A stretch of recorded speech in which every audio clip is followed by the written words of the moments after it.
تعالوا بقى نحمر البطاطس الاول.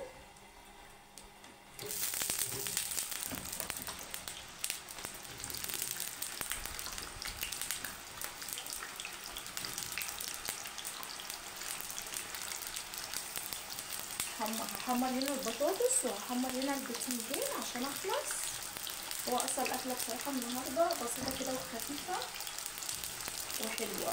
الناس اللي بتحب المسقعه قولي بقى انت لو بتعملي المسقعه بتعمليها بالبطاطس والبتنجان والفلفل ولا بتنجان وفلفل بس؟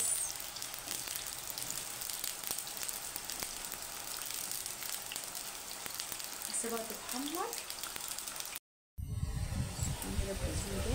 بصوا انا عايزه اقول لكم لما باجي اقشر البتنجان ما بقشروش للاخر، ان الغذاء كله والفيتامين في القشره دي. غير كده انا اصلا بحبه بقشره، بس برده مش بقشره يعني مش بسيبها كامله، يعني في منها برده بقى مقشره منها، فاهمني؟ فاللي بيحب يقشره كله يقشره، واللي بيحب يعمله زي حالاتي كده يعمل.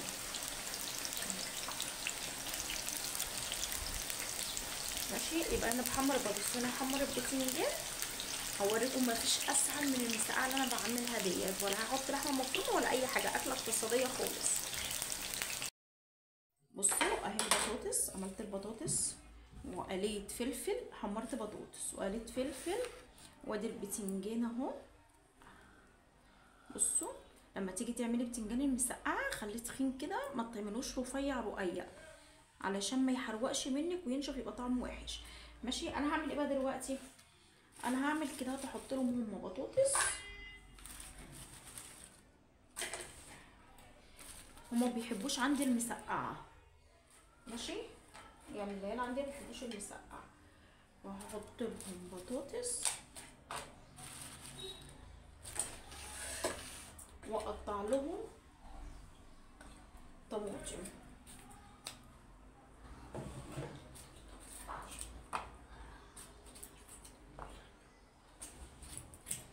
ماشي، وهعمل انا بقى وهعمل المسقعه. هتعملي جنبها ايه؟ هعمل شويه طماطم مخلله، لو السكينه دي وهي بارده. هعمل شويه طماطم مخلله، وهعمل شويه كشري بعدس اصفر.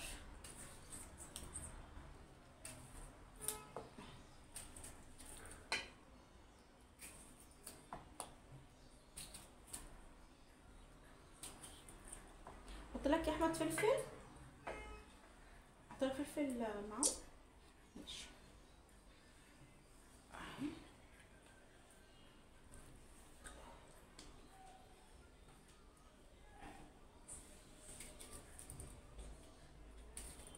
اعمل الطماطم. مين بيحب الاكله بقى؟ على فكره في ناس كتير، انا بعشق التحمير دوت، بس انا بصراحه لو قعدت كلت محمر مش هعرف اعمل مسقعه، انتوا فاهميني؟ حطي شويه ملح وكمون هنا فحبه حبه كده. ماشي، وادي البهارات البطاطس اهي. فين البطاطس؟ ماشي، هديهم اهم ياكلوا هما البطاطس والطماطم، واعمل معاكم المسقعه. خدوا يلا.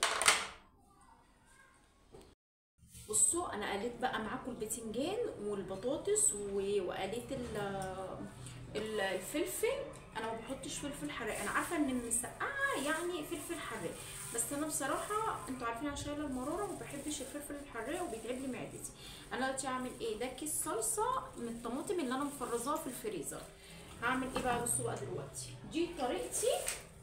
انا عارفه في ناس كتيره بتعملهاش كده، لازم تسبك الصلصه، لازم تحط الثوم وتحمره. انا بعمله كده يعني بيبقى خفيف وطعمه حلو. ادي الثوم اهو، حطيت نص معلقه ثوم على الصلصه. ماشي، هحط شويه كمون،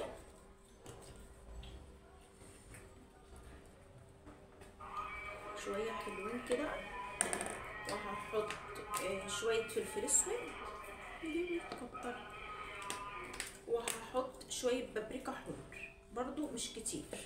ماشي، هحط ملح مش كتير عشان كنت حاطه في البتنجان قبل ما اقليه عشان ينزل ميته، فهحط شويه بس مش هكتر.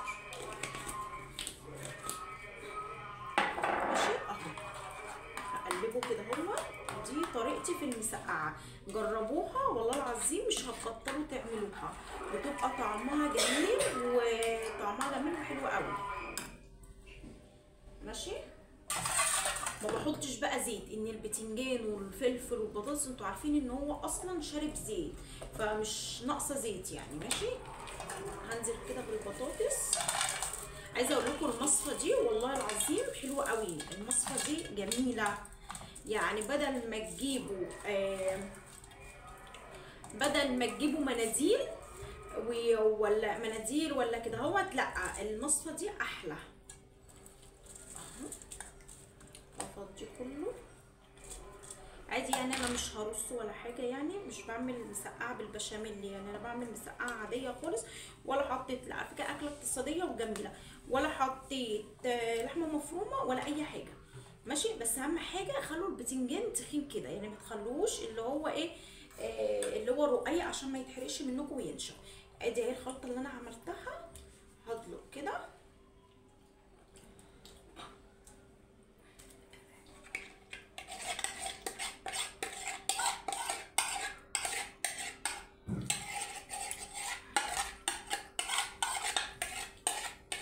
ولا حطيت زيت ولا حطيت اي حاجه ولا سبكت، هحط بس شويه ميه هنا.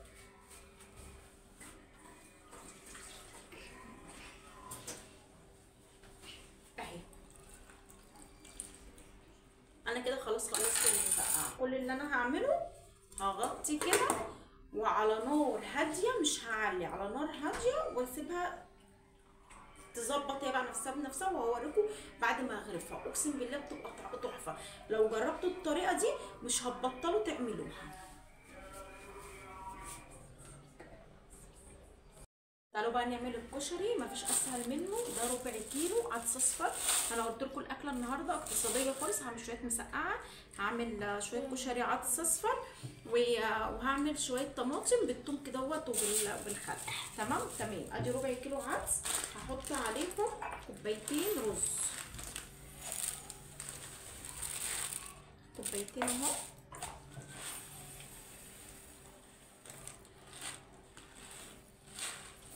حطيت عليهم كوبايتين رز. ماشي. وبعد كده اهوت هغسلهم عادي، تحت الحنفيه. وبعد كده اهوت المفروض ان انا بحط معلقه بصل او بصلايه صغيره يعني معاهم وانا بشوح. بس بصراحه ما عنديش بصل مفروم، عندي بصل اهو اللي انا افرمه. بس بصراحه انتوا عارفين اكتر حاجه انا ما بحبش اعملها في الاكل انا ابشر البصل، فعادي انا هعمله يعني، هعمل الكشري ده معامله الرز، فهعمله من غير بصل.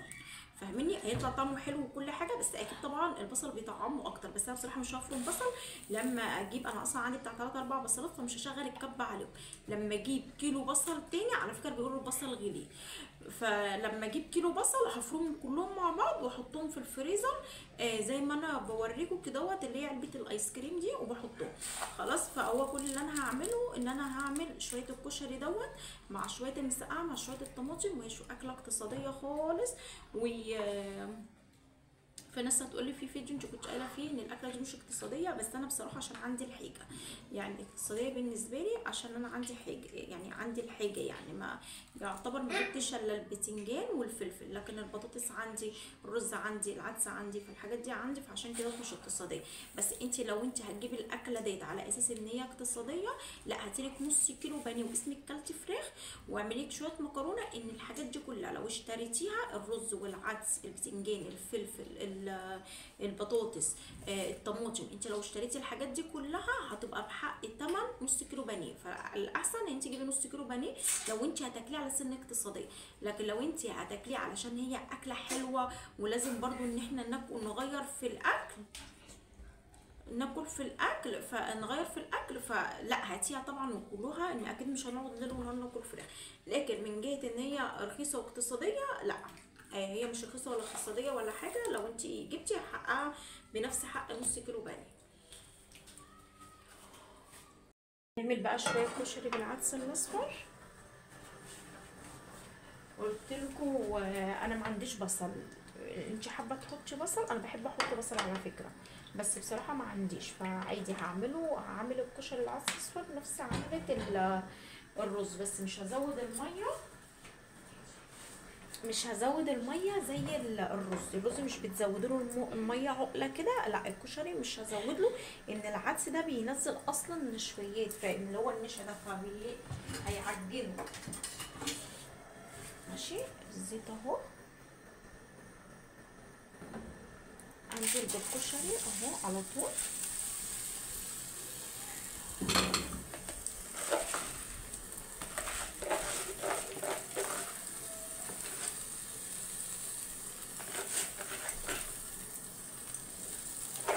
اهم حاجه في الكشري ان انت تشوحي، يعني طول ما انت بتشوحيه كده وبيخبط منك، عمره في حياته ما يطرى منك ويعجن.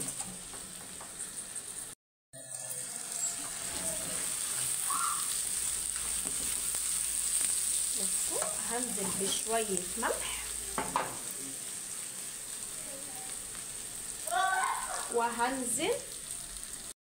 نزلت بالملح، هنزل بشويه كمون، كشري يعني بيحب شويه كمون كده بس مش كتير قوي، وهنزل بشويه كركم، ده بقى اللي بيخلي الكشري يروح في حته تانية. واللي بقى الكشري ده اسمه كشري اسكندراني، ولا اسمه كشري عدس اصفر، ولا انتوا بتسموه ايه، ولا كشري اصفر، ولا انتوا بتسموه ايه؟ يعني انا متهيألي اسمه كشري اسكندراني.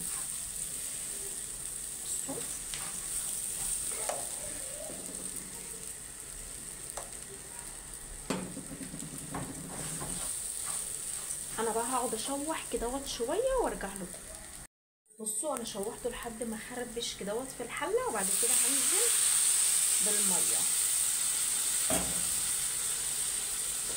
حطيتي قد ايه مقدار ميه؟ هحط سوى الكشري، مش هحط اعلى من الكشري، يعني مش هحط، يعني الرز انتوا بتعملوه اعلى منه بعقله صح، لا انا هعمله نفس السوى زي ما انتوا شايفينه كده، مش هحط تاني. ليه؟ علشان ما يعجنش.